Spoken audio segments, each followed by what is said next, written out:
Saudara, penanganan banjir di kawasan Jati Asih Bekasi salah satunya adalah di perumahan Pondok Gede Permai. Dan saat ini warga dari perumahan Pondok Gede Permai ini beberapa sudah ada yang kembali ke rumah, tetapi juga masih ada yang bertahan di posko pengungsian. Seperti yang dilihat di belakang saya, ini masih ada warga yang bertahan di sini karena rumah mereka masih ada yang tergenang banjir ataupun mereka masih menunggu untuk kebutuhannya bisa terpenuhi.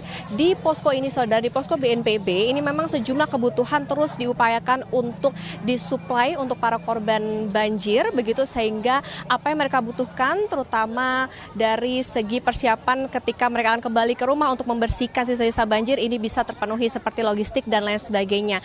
Tadi menurut informasi memang untuk kebutuhan logistik relatif sudah terpenuhi, juga sudah ada dapur umum yang disiapkan untuk memenuhi kebutuhan masyarakat akan makanan begitu, tetapi memang yang masih dibutuhkan saat ini adalah masih menunggu bagaimana ketersediaan air bersih maupun juga listrik di rumah mereka. Dan saya akan berbincang dengan salah satu pengungsi yang berada di posko pengungsian BNPB ini, yaitu dengan Ibu Eka. Ibu Eka, permisi dengan Okta Kompas TV. Ibu sudah di posko pengungsian ini sejak hari apa, Bu?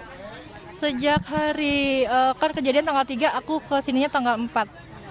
Iya. Ibu selama di posko ini terpenuhi semuakah kebutuhan?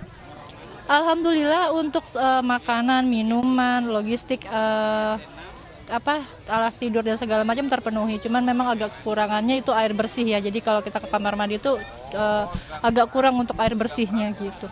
Ibu tinggal di RW atau RT berapa? Di RT 9 RW 10.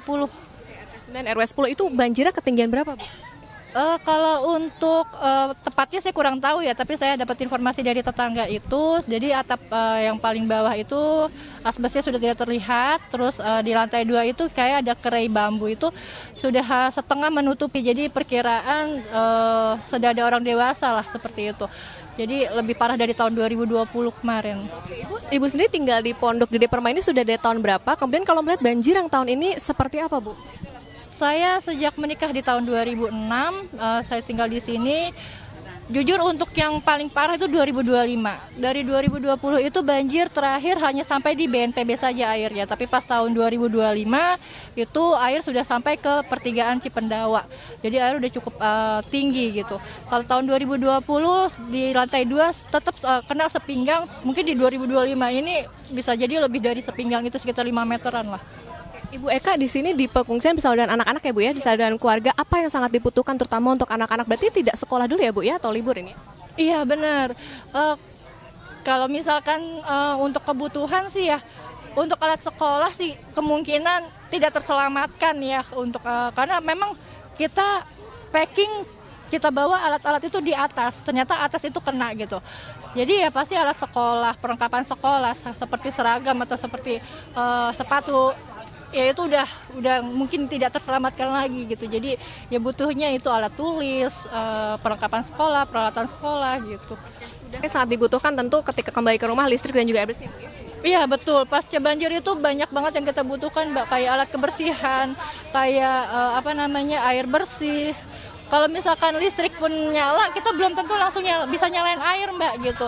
Jadi otomatis kita butuh bantuan air bersih gitu, entah dari damkar atau dari mana.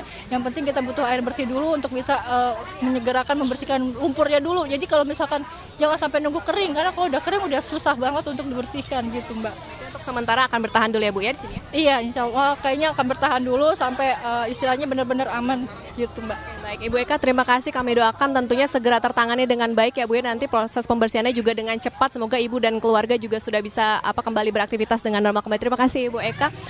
Ya, itu tadi saudara perbincangan kami dengan salah satu pengungsi, ya ini Ibu Eka, di mana dia sangat mengeluhkan bagaimana kondisi banjir yang kerap kali terjadi. Ini tentu harus menjadi catatan pemerintah bahwa para pengungsi ini sangat membutuhkan bantuan, tidak hanya ketika mereka berada di posko pengungsian, tetapi ketika mereka kembali ke rumah, bagaimana penanganan bantuan dari pemerintah setempat untuk pembersihan maupun juga listrik, juga air, dan juga tentunya kebutuhan ketika mereka memiliki anak. Nah, ini yang tentu harus diperhatikan oleh pemerintah setempat agar masyarakat bisa kembali beraktivitas dengan normal dan ada solusi agar banjir tidak lagi terjadi seperti yang terjadi di tahun ini. Putri Oktaviani, Yogi Syarevi, Kompas TV, Bekasi, Jawa Barat.